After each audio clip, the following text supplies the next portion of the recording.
जय हिंद दोस्तों। आज है 10 अगस्त और आज उत्तराखंड लोक सेवा आयोग ने यूकेपीएससी की अपर पीसीएस भर्ती का यहाँ पर विज्ञापन जारी कर दिया है। और आपको बता दें कि कल 9 अगस्त को यहाँ पर लोअर पीसीएस का विज्ञापन जारी किया गया था और आज एक दिन बाद ही यहाँ पर अपर पीसीएस भी जारी कर दिया गया है।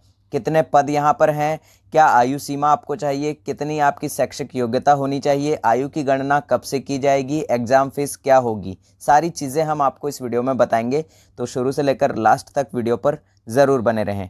सबसे पहले बात कर लेते हैं यहाँ कितनी पोस्ट निकाली गई हैं। देखिए यहाँ पर टोटल आपको 224 पोस्ट यहाँ देखने को मिलेंगी और यहाँ लिखा गया है कि रिक्तियों की संख्या घट या बढ़ सकती है, यानी कि आपकी पोस्ट जो है ये बढ़ाई भी जा सकती हैं और घटाई भी जा सकती हैं। अगला देखिएगा, यहाँ पुलिस उपाधीक्षक गृह विभाग के अंदर 10 पोस्ट निकाली गई हैं, जिसमें कि यहाँ पर जनरल कैटेगरी के लिए 6 और यहाँ पर एससी के लिए 1 पोस्ट है और अन्य पिछड़ा वर्ग ओबीसी के लिए 2 है। और यहाँ ईडब्ल्यूएस आर्थिक रूप से जो कमज़ोर हैं उनके लिए यहाँ पर 2 पोस्ट निकाली गई हैं। इसी तरह से वित्त अधिकारी की यहाँ 18 पोस्ट देखने को मिलेगी और सहायक संभागीय परिवहन अधिकारी की यहाँ 11 पोस्ट हैं। सहायक निदेशक की 17 पोस्ट हैं। आप इसे देख सकते हैं पूरा अच्छे से कि किस तरह से कैटेगरी का यहाँ पर डिवाइडेशन किया गया है। जिला पूर्ति अधिकारी की 4 पोस्ट हैं। इसी तरह से खंड विकास अधिकारी की देखिए 28 पोस्ट यहाँ निकाली गई है, काफ़ी पोस्टें हैं यहाँ पर। और इसी तरह से अगर आप देखेंगे उप शिक्षा अधिकारी की यहाँ पर 31 पोस्ट है, तो काफ़ी ज़्यादा पोस्टें हैं यहाँ पर उप शिक्षा अधिकारी की। और इसी तरह से सारे विभागों में ये पोस्टें निकाली गई हैं। अब देखिए हम आपको नीचे ले चलते हैं डायरेक्ट कि यहाँ देखिए बाल विकास परियोजना अधिकारी की 19 पोस्ट है और टोटल पोस्ट यहाँ पर 224 हो गई। तो 224 यहाँ पर टोटल ये पोस्ट निकाली गई हैं। अब देखिए यहाँ पर फिर से यही लिखा गया है कि ये पोस्ट जो है बढ़ाई भी जा सकती हैं और घटाई भी जा सकती हैं। यहाँ देखिए जितने भी पद आपको दिए गए हैं, किस पद के लिए क्या आपकी शैक्षिक योग्यता रहनी चाहिए उस पर बात करते हैं। तो सबसे पहले पुलिस उपाधीक्षक गृह विभाग के लिए आपको स्नातक होना ज़रूरी है। आपकी ग्रेजुएशन होनी चाहिए, बीए, बीकॉम, बीएससी या किसी भी तरह का 3 साल या 3 साल से ज़्यादा का अगर आपने कोई डिग्री कोर्स ले रखा है तो आप इस फॉर्म को भर पाएंगे। आप पुलिस उपाधीक्षक की जो पोस्ट है उसके लिए आप यहाँ योग्य माने जाएंगे। दूसरा यहाँ पर पोस्ट है वित्त अधिकारी का, जो कि वित्त विभाग के अंदर है। इसके लिए भी आपको यहाँ पर ग्रेजुएशन आपका होना चाहिए, आपकी स्नातक होनी चाहिए।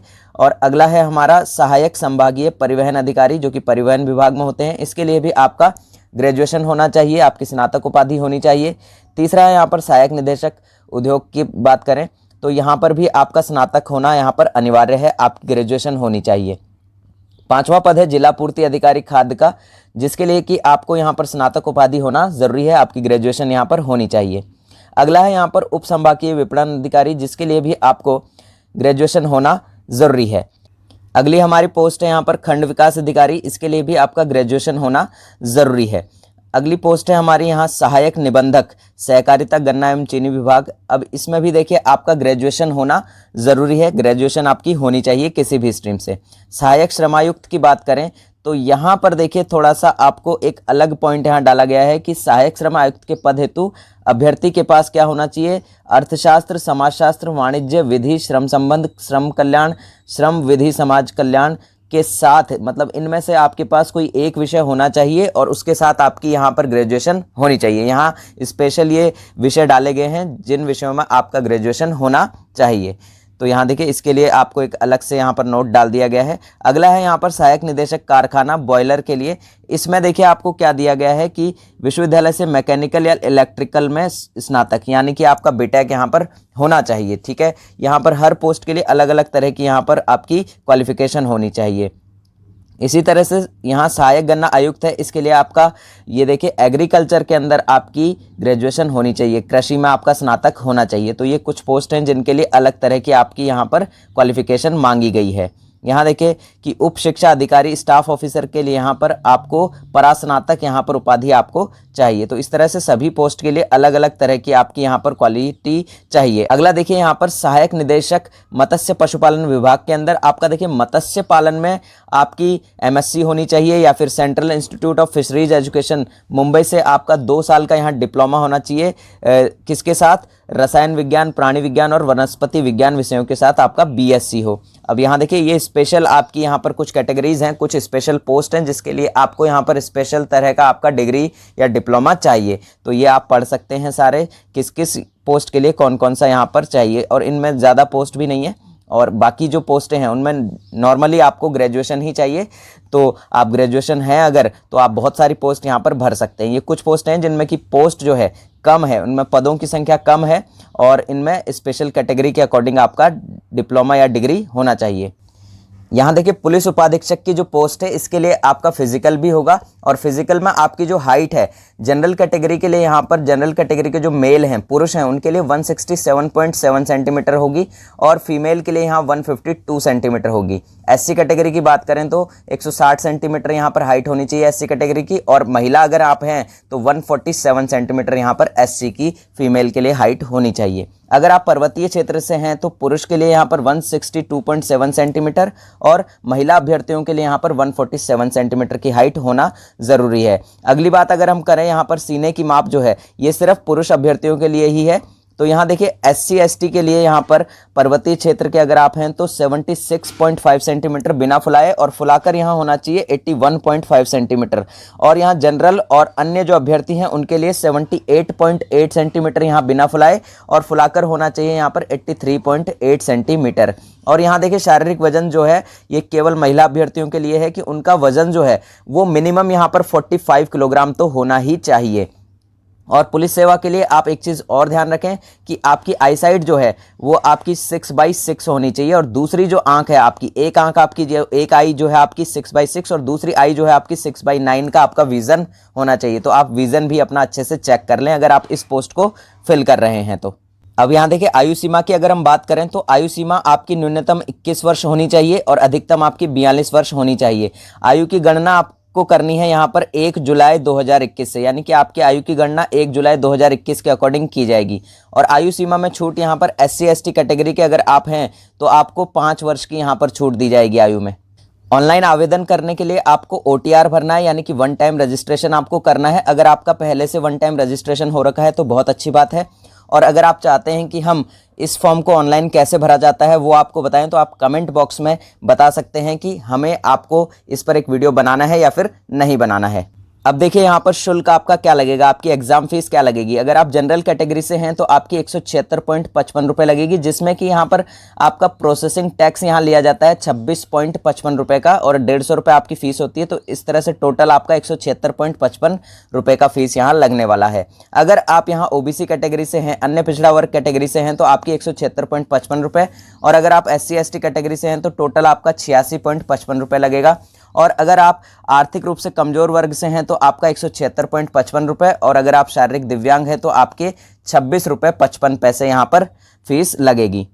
यहाँ देखिए एग्जाम सेंटर आपको दिए गए हैं अल्मोड़ा, रानीखेत, चंपावत, पिथौरागढ़, नैनीताल, हल्द्वानी, रुद्रपुर, खटीमा, बागेश्वर, पौड़ी और श्रीनगर, कोटद्वार, गोपेश्वर, नई टिहरी। तो ये सारे परीक्षा केंद्र आपको दिए गए हैं। इनके साथ ही इनका सिटी कोड भी दिया गया है। तो जब आप फॉर्म भरेंगे तो आप जो भी सेंटर चूज़ करेंगे उसके लिए यहाँ सिटी कोड ज़रूर देख लीजिएगा। यहाँ एक चीज़ और ध्यान रखिए, देखिए प्रारंभिक परीक्षा में सफल, यानी कि अगर आप प्री यहाँ पर निकाल लेते हैं तो उसके बाद आपका जो मेंस होगा, जो आपका रिटन एग्जाम होने वाला है वो हल्द्वानी, हरिद्वार में ही यहाँ पर होगा। उसके लिए आपको 2 ही सेंटर मिलेंगे, हल्द्वानी और हरिद्वार।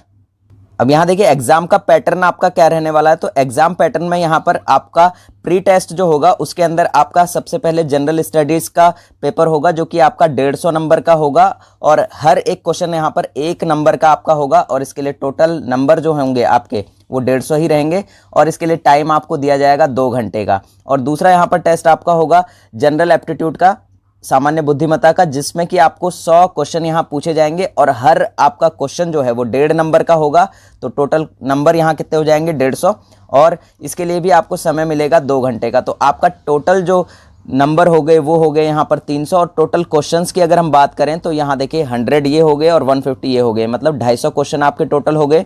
और यहाँ पर 250 क्वेश्चन के लिए आपके 300 नंबर हो गए, जो कि आपको 4 घंटे में यहाँ पर आपका पेपर करना है। अब देखिए मुख्य परीक्षा की बात करें तो मुख्य परीक्षा में आपको यहाँ रिटन एग्जाम होगा, जिसमें कि आपको ये देखिए ये लैंग्वेज हो गई आपकी, किस किस भाषा में आप जो इस पेपर को चुनेंगे। यानी कि एक आपका पेपर जो पहला पेपर होना है वो लैंग्वेज का पेपर होगा, जो कि आपका होगा यहाँ पर 300 नंबर का, जिसके लिए आपको समय दिया जाएगा 3 घंटे का। दूसरा जो आपका पेपर होगा वो होगा यहाँ पर भारत का इतिहास, राष्ट्रीय आंदोलन, समाज और संस्कृति से, जो कि आपके उसके लिए आपके मैक्सिमम मार्क्स जो हैं, जो अधिकतम अंक है वो 200 हैं, और टाइम दिया जाएगा 3 घंटे का। ऐसा ही आपका थर्ड पेपर होगा भारतीय राज्य व्यवस्था से और सामाजिक न्याय और अंतर्राष्ट्रीय संबंधों से, जिसमें कि आपको 200 अंक यहाँ दिए जाएंगे। 3 घंटे का आपका ये पेपर रहने वाला है। चौथा जो पेपर होने वाला है आपका वो होने वाला है यहाँ पर भारत और विश्व का भूगोल। यहाँ पर ज्योग्राफी आपसे पूछा जाएगा इंडिया और वर्ल्ड का, जिसके लिए कि आपको यहाँ पर 200 नंबर मिलेंगे और जो कि आपका होगा 3 घंटे का।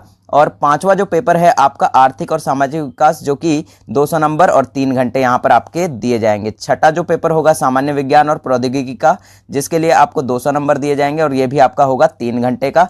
और यहाँ सातवां जो पेपर है यहाँ पर सामान्य अभिरुचि और आचार शास्त्र, जो कि 200 नंबर का होगा और 3 घंटे का ये आपको दिया जाएगा। इस तरह से टोटल यहाँ पर आपका हो जाता है नंबर 1500, यानी कि 1500 नंबर का आपका यहाँ पर मेंस होने वाला है। बहुत ही अच्छा टफ कंपटीशन आपको देखने को मिलेगा। इसके बाद आपका प्री और मेंस हो जाने के बाद आपका जो इंटरव्यू है वो 200 मार्क्स का होगा। अब आपको मैं यहाँ पर एक चीज और बता देना चाहता हूँ कि आपका जो प्री पेपर होने वाला है, यानी कि आपका प्री टेस्ट जो होगा, उसके मार्क्स यहाँ पर आपकी मेरिट को निर्धारित नहीं करेंगे। यानी कि आपका जो प्री टेस्ट है वो आपका स्क्रीनिंग एग्जाम है, यानी कि एक तरह से हम कह सकते हैं क्वालिफाइंग एग्जाम है, जिसके मार्क्स आपकी यहाँ पर सिलेक्शन को डिसाइड नहीं करेंगे। आपकी सिलेक्शन को डिसाइड करेंगे यहाँ पर आपका मेंस और आपका इंटरव्यू राउंड। तो ये दोनों एग्जाम जो हैं आपका यहाँ पर आपका मेंस और आपका इंटरव्यू राउंड, यही आपकी फाइनल सिलेक्शन को डिसाइड करेंगे। तो बहुत अच्छे से इसकी तैयारी कीजिए। देखिए कल लोअर पीसीएस आ गया था और आज अपर पीसीएस भी आ गया है, तो टोटल मिलाकर आपके पास यहाँ पर 400 से 500 पोस्ट हो जाती हैं और काफ़ी अच्छी खासी यहाँ पर पोस्ट है।